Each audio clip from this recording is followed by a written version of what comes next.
Bienvenidos, Fright fans, and welcome to the horror show. I am Jaime En Fuego, here to present a special encore presentation that originally in 2015 was seen on my then YouTube channel, Jaime En Fuego, which was for a program called ENFUEGOTAINMENT that is in the process of a relaunch. But we thought that for the month of October, the best thing that we could do was bring the entire series coverage of the 1980s and 90s Tales from the Crypt HBO television show over to the horror show, show it to a larger audience so that they can appreciate all of the hard work. Man, did I bust my ass for that month or so, getting every single one of the 93 episodes done and reviewed and spoken about. We did a little of my little trope at the time, which was Bueno, Malo, Feo, which is a good episode, a bad episode, and an ugly episode. I am taking these 3 at a time, and then also a special 3-episode final edition covering all 3 of the films. Yes, there are in fact 3 films. So join me here as we jump into a little bit of a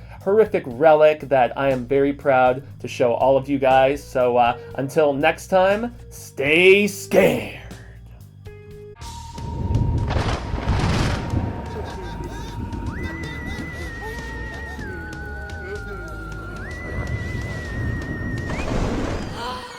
Bienvenidos, cinema fans. This is Jaime En Fuego, and you are on ENFUEGOTAINMENT, where I cover the hottest entertainment with an edge, baby. And that's right, we are in the midst of the month of October, my favorite month of the year, and that's because the weather is getting nicer and everything is so spooktacular. So I thought to myself, what better than to go through every episode of Tales from the Crypt. There's 93 episodes in this amazing anthology series, which means 3 a night breaks down to 31 days perfectly. It made sense, and so that's why I'm doing it, right? In any event, let us get right to the Bueno, the Malo, and the Feo. And we are starting the 2nd season of this show today. The first only had 6 episodes. The second had over 20. So, yeah, I think, they were doing something right during that first season. So, yeah, getting right into the Bueno, the good, because of all the 3 episodes, I give them a little bit of a distinction. So, the Bueno is an episode called Cutting Cards. And this is one that I did see as a kid. There were certain later season episodes that I still have yet to see, and they will be fresh to me, but this one was a classic. It's silly, tons of dark comedy, and it kind of epitomizes when I think Tales from the Crypt is firing it on all cylinders. You've got Kevin Teague, who I'm probably butchering your name, man, and then we have the amazing Lance Henriksen, who has done so much great genre work, from Pumpkinhead to, Bishop and Aliens, and he did Millennium, that show on Fox that used to air right after X-Files that I thought was really good too. He has done so much great stuff, and these guys are basically 2 high rollers in Nevada who have been at odds for a very long time,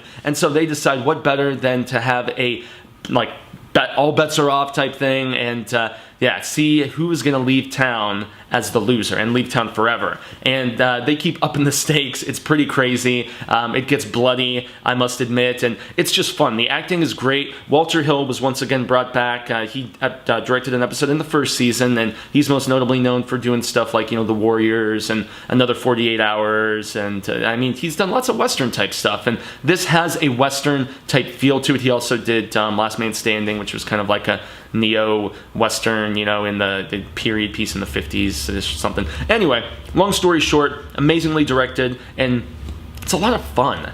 It's a lot of dark fun, mind you, but yeah, the interplay between the 2 characters is great. It's wonderfully directed, and yeah, of these 3 episodes, it's probably the one that I recommend the most. So next we have to get into the Malo. Yeah, thumbs down for the Malo, man, and the thumbs down Malo for me is actually an episode called Dead Right. Yes, and this was actually another returning director. So we had Mr. Howard Deutsch, I don't know, it looks like a French name to me, but he is a John Hughes protege who we discussed in an earlier episode. He directed Some Kind of Wonderful, and he's not the kind of guy you would expect to be directing horror, but this one is actually from the shock suspense stories, whereas the previous episode that I was discussing was actually from the Tales from the Crypt canon. This one was from a different EC Comics, umbrella brand. This was number 6, so it's not as much on the scary side, and ironically, it's the first period piece. So all of these were written in the 50s, and this episode actually takes place in the 50s. It's like period specific, and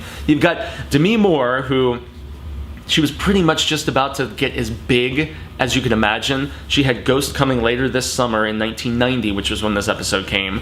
And so she was about to become like a mega superstar and go on to being the highest paid actress in Hollywood at one point. Yeah, seriously, that was a statistic that I had forgotten about. But yeah, I must say, her performance is very good, but the episode is very MALO. It's very bad, you know? She's a gold digger, you know, we make that Kanye reference again, but yeah, she's seeing a fortune teller and getting some interesting advice. The twist is good.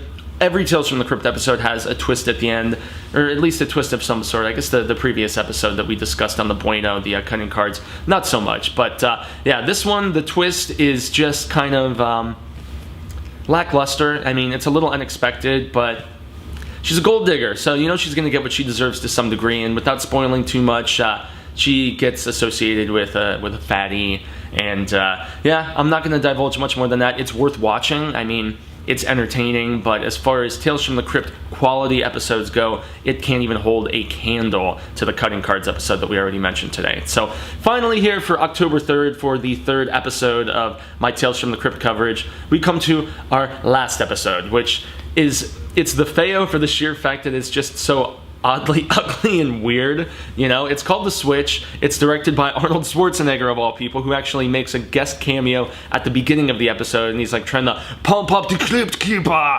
I don't know. It's really silly, and I guess that is the ugliness of the episode. This one actually came from the Tales from the Crypt Tombs number 45, and so yeah, the Tales from the Crypt Tombs number 45, and you know, it's about this elderly guy who has made the mistake of falling in love with a younger woman, and he's very rich, and so, you know, he decides that he needs a nice young body to actually attract this chick proper, and it's Kelly Preston, babe-alicious, I'm telling you, seriously, ever since Mischief, whoo boy. But yeah, and then she was in, like, you know, Twins, and, you know, she's not the best actress. She's Mrs. John Travolta, but, you know, she does okay in this. She's the very typical late 80s, early 90s babe, and, you know, she's a little superficial, and so that's why this guy, he hasn't told her about his money. He's like, she likes me for me, not because I hang out with Leonardo or whatever, or have like a butler who's British and talks with an awesome accent. But yeah, so he goes to a mad scientist who basically is gonna give him a new face and a new body, and yeah, it's Feo for the sheer fact that, like I said, the progression of the episode, it gets ugly, not in like a gross out way, just a weird way, a like head scratcher type way, and I don't know, just the logic of this guy. There's that old saying about love makes you do effed up things. Yeah, well, he made a mistake here. So, you know, he's pursuing love, and yet gradually things change. Let's not spoil anything. So yeah, there you have it. This was October 3rd and the first 3 episodes of Tales from the Crypt Season 2. Not bad, you know, but I must admit, with some of the quality in the first season, these first 3 episodes, I thought, as a whole, even the Cutting Cards one that I designated as Bueno, all of these were just kind of okay. So yeah, I'm hoping for better in the later episodes here in Season 2. So I, Jaime En Fuego, extend a grande gracias to all of you horror fans that have decided to check us out here. I urge all of you to also check out The Horror Show at thehorrorshowchannel.com. That's where I do all of my regular Spooktacular coverage that's not on ENFUEGOTAINMENT with my homies Cecil Laird, Marcia Parker, and Susie Van Slata. Shout out, girl. So in any event, guys, I look forward to seeing you tomorrow, mañana, October 4th, where we will be talking about more Tales from the Crypt Season 2. So until then, I extend that grande gracias once more, and look forward to seeing all of you Cinemigos soon. Adios.